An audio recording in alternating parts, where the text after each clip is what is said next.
Looking for something fun to do? Come on, let's get out, Beaver County.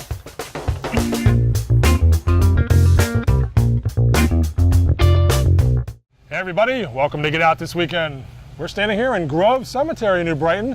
There's a fundraiser going on this Saturday at the Merrick Art Gallery to raise money for this historic cemetery. We're here to Bryan to talk about what makes this place so special. Well, Scott, I think it's the history of Grove Cemetery.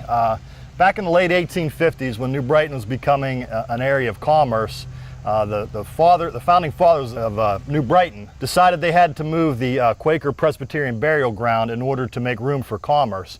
And the Merrick family donated 60 acres to New Brighton to move the cemetery. And here's where the original Quakers are buried. And we've been carrying on as a cemetery since 1859. We have 2 Revolutionary War soldiers buried here. We have hundreds of Civil War soldiers.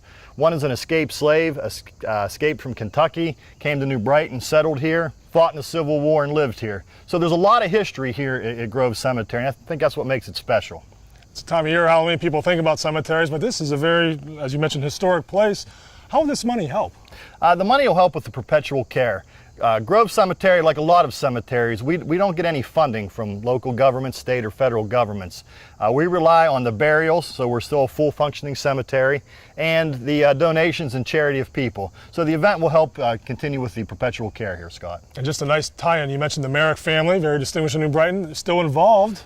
Yes. And the art gallery that bears their name is where this They do so much be. for us. They donated the land back in the 1850s.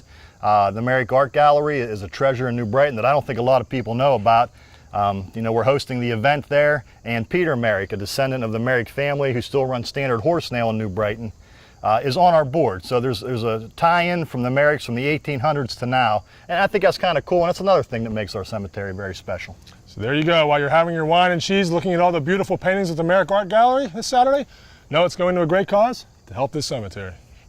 Bryan, thanks a lot. Thanks a lot, Scott. Appreciate it. Good luck, and thank you for joining us this week at Get Out this weekend. For more entertainment ideas, check back next Wednesday at timesonline.com.